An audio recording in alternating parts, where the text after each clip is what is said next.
ಕುಮಾರಣ್ಣ ಯಾವತ್ತೂ ರೈತರ ಕೈಯನ್ನ ಬಿಡೋದಿಲ್ಲ. ಈಗಂತ ನಿಖಿಲ್ ಕುಮಾರಸ್ವಾಮಿ ಮದ್ದೂರು ರೈತರು ಕಾರ್ಯಕರ್ತರಿಗೆ ಕರೆ ಕೊಟ್ಟರು. ನಮ್ಮ ತಂದೆಯವರು ಇವತ್ತು ಡೆಲ್ಲಿಯಲ್ಲಿ ಇದ್ರೂ ಕೂಡ ಅವರ ಹೃದಯ ಮಿಡಿತಕ್ಕಂಥದ್ದು ಪ್ರತಿ ಕ್ಷಣ ಅವ್ರ ತಲೆನಲ್ಲಿ ಆಲೋಚನೆ ಇರ್ತಕ್ಕಂಥದ್ದು ಒಂದೇ, ನಾನು ಯಾವಾಗ ಮಂಡ್ಯಾಗ ಹೋಯ್ತೀನಪ್ಪ, ನಾನು ಯಾವಾಗ ನಮ್ಮ ಜನಗಳನ್ನ ನೋಡ್ತೇನೆ, ನಮ್ಮ ಜನಗಳು ನನ್ನ ಮೇಲೆ ಇಟ್ಟಿರ್ತಕ್ಕಂಥ ಭರವಸೆ, ನನ್ನ ಮೇಲೆ ಇಟ್ಟಿರ್ತಕ್ಕಂಥ ಅಭಿಮಾನಕ್ಕೆ ನಾನು ತಕ್ಕವಾಗೆ ಕಾರ್ಯಕ್ರಮಗಳನ್ನ ಕೊಡಬೇಕು ಕಣಯ್ಯ ಅಂತಕ್ಕಂಥದ್ದು. ನಾನಿವತ್ತು ಸುಮ್ಮನೆ ನಿಮ್ಮ ಮುಂದೆ ಇಲ್ಲಿ ವೇದಿಕೆ ಮೇಲೆ ಭಾಷಣ ಮಾಡಬೇಕು ಅಂತ ಹೇಳ್ತಾ ಇಲ್ಲಣ್ಣ. ಇವತ್ತು ಸತ್ಯವಾಗ್ಲೂ ಆ ಈಶ್ವರನ ಮೇಲೆ ನಂಬಿಕೆ ಇಟ್ಕೊಂಡಿರ್ತಕ್ಕಂಥ ಕುಟುಂಬ ನಾವು. ಆ ಈಶ್ವರನ ನಾವು ಪೂಜಿಸ್ತೇವೆ. ಸನ್ಮಾನ್ಯ ಕುಮಾರಣ್ಣ ಅವರು ಮಂಡ್ಯ ಜಿಲ್ಲೆಯ ತಂದೆ ತಾಯಂದ್ರ ಮೇಲೆ ಇಟ್ಟಿರ್ತಕ್ಕಂಥ ವಿಶ್ವಾಸ ಬಹುಶಃ ನಾನು ಪದಗಳಲ್ಲಿ ಅದನ್ನು ವರ್ಣಿಸ್ಲಿಕ್ಕೆ ಸಾಧ್ಯವೇ ಇಲ್ಲ. ಆ ಮಟ್ಟದ ಒಂದು ವಿಶ್ವಾಸ ಇಟ್ಕೊಂಡಿದ್ದಾರೆ. ನಿಮಗೆ ಭಾಳ ಜನ ಪಾಪ ಕೇಳ್ತಾರಣ್ಣ, ಇಲ್ಲಿ ನಮ್ಮ ಮಂಡ್ಯ ಜಿಲ್ಲೆಯ ಉಸ್ತುವಾರಿ ಮಂತ್ರಿಗಳು, ನನಗೆ ವೈಯಕ್ತಿಕವಾಗಿ ಅವ್ರ ಮೇಲೆ ಗೌರವ ಇದೆ, ಆದರೆ ಪಾಪ ಕೇಳ್ತಾರೆ, ರಾಜ್ಯದಲ್ಲಿ ಕಾಂಗ್ರೆಸ್ನ ಬಹುತೇಕ ನಾಯಕರುಗಳ ಸಾಲಿನಲ್ಲಿ ಅವರು ಕೂಡ ಕೆಲವೊಂದಷ್ಟು ಪ್ರಶ್ನೆಗಳು ಕೇಳ್ತಾರೆ. ಏನಪ್ಪ ಕುಮಾರಣ್ಣ ಏನಪ್ಪ ಮಾಡಿದ್ರು ಕೇಂದ್ರಕ್ಕೆ ಹೋದ ಮೇಲೆ 1 ವರ್ಷದಿಂದ ಅಂತ ಕೇಳ್ತಾರೆ. ನಾನೊಂದು 2 ಉದಾಹರಣೆ ಕೊಡ್ತೇನೆ. ಇತ್ತೀಚಿನ ದಿನಗಳಲ್ಲಾದಂಥ ಕಾಲ್ಗಡದಲ್ಲಿ ನಡೆದಂಥ ಕೆಲವೊಂದಷ್ಟು ಸಂದಿಗ್ಧ ಪರಿಸ್ಥಿತಿಯಲ್ಲಿ ನಮ್ಮ ರೈತರು, ಮೈಸೂರಿನಲ್ಲಿ ಅತಿ ಹೆಚ್ಚು ತಂಬಾಕು ಬೆಳೆಗಾರರು ಇದ್ದಾರಣ್ಣ. ಮೈಸೂರು ಅಂದರೆ ನಮಗೆ KR ನಗರ, ಪಿರಿಯಾಪಟ್ಟಣ, ಹುಣಸೂರು, HD ಕೋಟೆ, ಅದು ಬಿಟ್ಟರೆ ನಮಗೆ ಹಾಸನ್ನಲ್ಲಿ ಅರ್ಕಲ್ಗೂಡು, ಒಂದು 5ರಿಂದ 6 ತಾಲೂಕಲ್ಲಿ ತಂಬಾಕುವನ್ನು ಬೆಳೀತಾರೆ. ಪ್ರತಿ ವರ್ಷ ರೈತರು ತಂಬಾಕು ಬೆಳಿಬೇಕಾದ್ರೆ ಅವರು ಎದುರಿಸ್ತಕ್ಕಂಥ ಸವಾಲುಗಳು, ಮಳೆ ಧಾರಾಕಾರವಾಗಿ ಸುರಿದಂಥ ಸಂದರ್ಭದಲ್ಲಿ, ಪ್ರಕೃತಿಯ ವಿಕೋಪಕ್ಕೆ ಎಷ್ಟೋ ಸಲ ಅವ್ರು ಹಾಕಿರ್ತಕ್ಕಂಥ ಬೆಳೆ ನಾಶ ಆಗಿರ್ತಕ್ಕಂಥ ಉದಾಹರಣೆಗಳಿದೆ. ಆದರೆ ಈ ಬಾರಿ ಅವರು ಬೆಳೆದಿರ್ತಕ್ಕಂಥ ಬೆಳೆ ಬೆಂಬಲ ಬೆಲೆ ಸಿಗ್ತಾ ಇಲ್ಲ ಅಂತಕ್ಕಂಥದ್ದು, ಒಂದು ಪ್ರೊಡಕ್ಷನ್ ಅವ್ರು ಏನು ಬೆಳೆದಿದ್ರು ಅದನ್ನು ಖರೀದಿನೇ ಮಾಡ್ತಾ ಇಲ್ಲ ಅಂತಕ್ಕಂಥ ನೋವಿನಿಂದ ಒಂದು ನಿಯೋಗ ನಮ್ಮ ಬಿಡದಿಯ ತೋಟದ ಮನೆ ಕೇತ್ಗಾನಹಳ್ಳಿ ಜಮೀನಿಗೆ ಬಂದರು. ಆ ಸಂದರ್ಭದಲ್ಲಿ ನಮ್ಮ ಮಾಜಿ ಶಾಸಕರೆಲ್ಲ ಕರ್ಕೊಬಂದರು.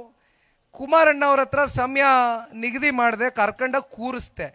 ಕುಮಾರಣ್ಣ ಒಂದು ಮಾತು ಹೇಳಿದ್ರು, ಮುಂದಿನ ವಾರ ನಾನು ಡೆಲ್ಲಿಗೆ ಹೋಗ್ತಾ ಇದ್ದೀನಿ, ದಯವಿಟ್ಟು ಡೆಲ್ಲಿಗೆ ಬನ್ನಿ, ಅಲ್ಲಿ ಬಗೆಹರಿಸ್ಕೊಡ್ತೀನಿ ಅಂತ ಹೇಳಿದ್ರು. ಆ ನಮ್ಮ ರೈತರ ನಿಯೋಗದಲ್ಲಿ ಕೆಲವೊಂದಷ್ಟು ವಕೀಲರುಗಳು ವಿದ್ಯಾವಂತರಿದ್ದಾರೆ.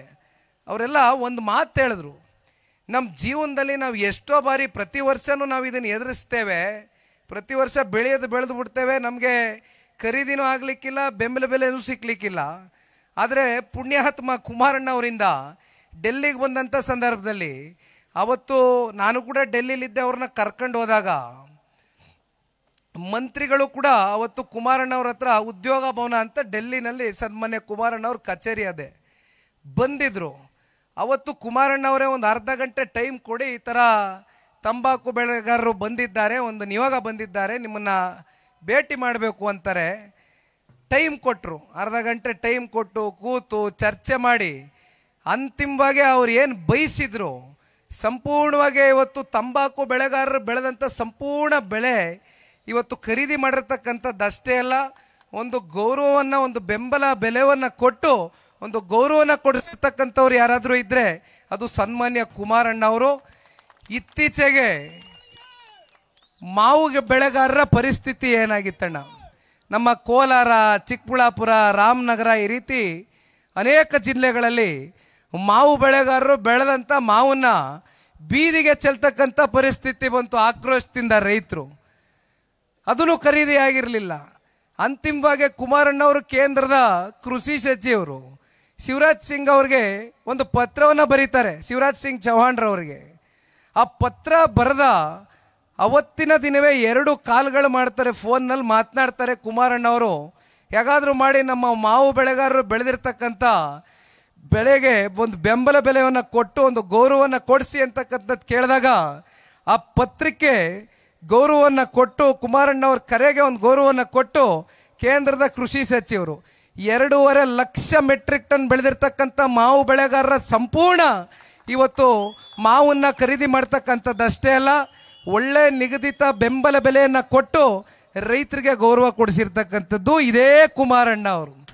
ನಾನು 86 ಕೆಜಿ ಇದ್ದವಳು 71 ಕೆಜಿ ಬಂದಿದ್ದೀನಿ. ವಯಸ್ಸಾದ್ಮೇಲೆ ಸ್ಮಾರ್ಟ್ ಆಗಿ ಕಾಣ್ತೀರಾ ಅಂದ್ರೆ ಜಿನ್ನಿ. 126 ಕೆಜಿ ವೇಟ್ ಇದ್ದು ನಾವು ಈಗ 114 ಕೆಜಿ ಲೆಕ್ಕ ಬಂದಿದ್ದೀವಿ. ಯಾವುದೇ ಸೈಡ್ ಎಫೆಕ್ಟ್ ಆಗಿಲ್ಲ. 84ರಿಂದ 50 ಕೆಜಿ ಬಂದೆ, ಆಮೇಲೂ ಸಣ್ಣಗೆ ಫಿಟ್ ಆಗಿದ್ದೀನಿ. ಅದಕ್ಕೆ ನಾನು ಯೂಸ್ ಮಾಡ್ತಾ ಇರೋದು ಜೀನಿ ಸ್ಲಿಮ್.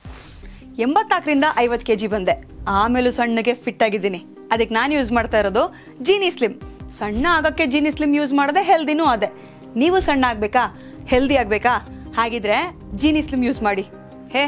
ಸಣ್ಣ ಆಗೋದಕ್ಕೆ ಯಾವುದೋ ಪ್ರಾಡಕ್ಟ್ ಹೇಳ್ತಾ ಇದ್ದಾಳೆ, ಏನಾದರೂ ಸೈಡ್ ಎಫೆಕ್ಟ್ಸ್ ಇದೆ ಅಂತ ಯೋಚನೆ ಮಾಡ್ತಾ ಇದ್ದೀರಾ?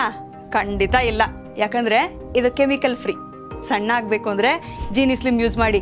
ಹೆಚ್ಚಿನ ಮಾಹಿತಿಗೆ ಕೆಳಗೆ ಡಿಸ್ಪ್ಲೇ ಆಗ್ತಿರೋ ನಂಬರ್ಗೆ ಕಾಲ್ ಮಾಡಿ.